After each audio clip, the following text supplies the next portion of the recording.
Bismillahirrahmanirrahim. Assalamualaikum warahmatullahi wabarakatuh. Syukur alhamdulillah kita masih diberikan begitu banyak kenikmatan sehingga kita bisa bertemu lagi di channel Lentera Nur. Marilah kita senantiasa bersolawat serta salam kepada junjungan kita Nabi Muhammad Sallallahu Alaihi Wasallam. Allahumma sholli ala Sayyidina Muhammad wa ala ali Sayyidina Muhammad. Doa dan harapan saya semoga saudaraku semuanya selalu diberikan kesehatan, dilapangkan rezekinya, diampuni dosa-dosanya, dan dipanjangkan umurnya. Amin amin ya rabbal alamin. Sahabat beriman yang dirahmati oleh Allah, tahukah Anda bahwa terdapat dosa yang lebih besar dibandingkan dengan berzina dan membunuh bayi hasil zina? Bahkan dosa ini lebih besar dari 1000 kali zina. Berhati-hatilah karena perbuatan ini seringkali dan banyak yang melakukannya. Kira-kira dosa apakah itu? Dikisahkan pada suatu senja yang lenggang di zaman Nabi Musa alaihi wasallam, terlihat seorang wanita berjalan terhubung hayang. Pakaiannya yang serba hitam menandakan bahwa ia berada dalam duka cita yang mencekam. Tudung kepalanya menangkup rapat hampir seluruh wajahnya, tanpa rias muka atau perhiasan menempel di tubuhnya.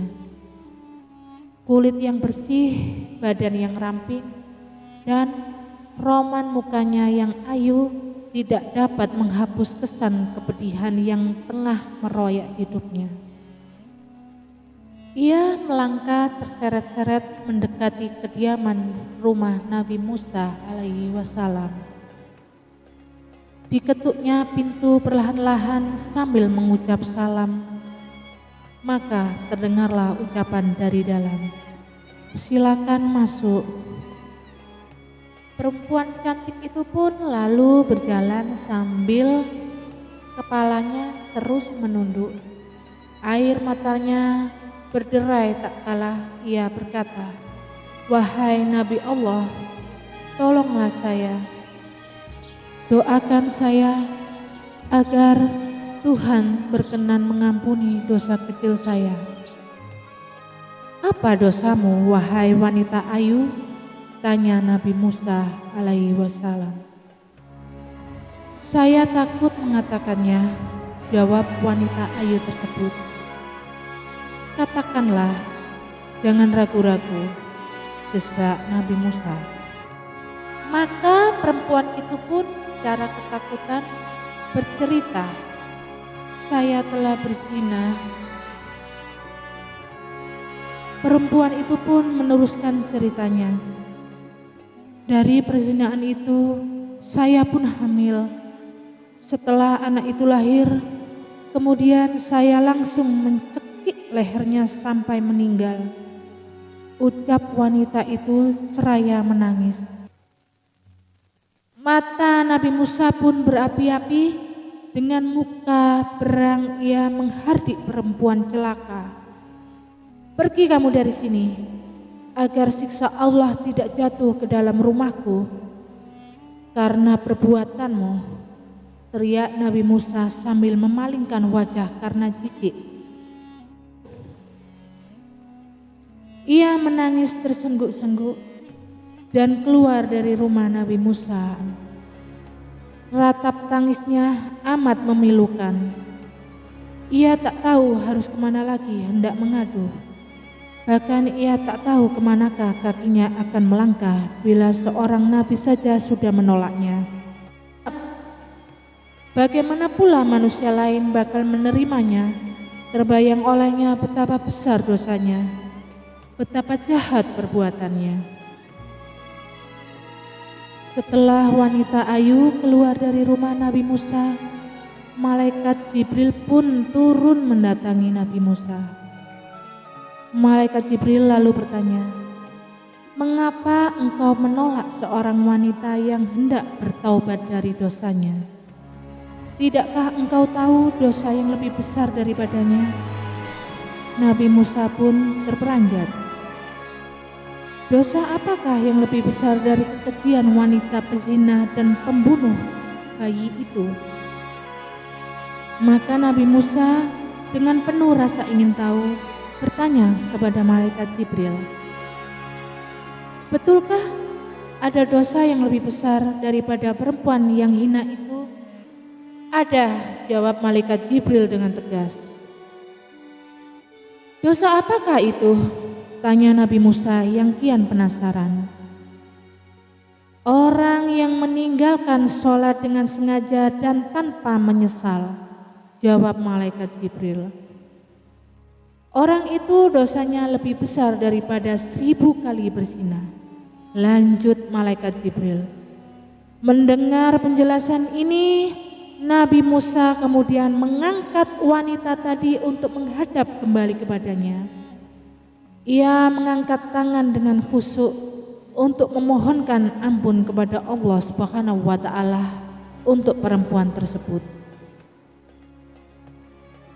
Nabi Musa menyadari bahwa orang yang meninggalkan sholat dengan sengaja dan tanpa penyesalan adalah sama saja seperti berpendapat bahwa sholat itu tidak wajib dan tidak perlu atas dirinya.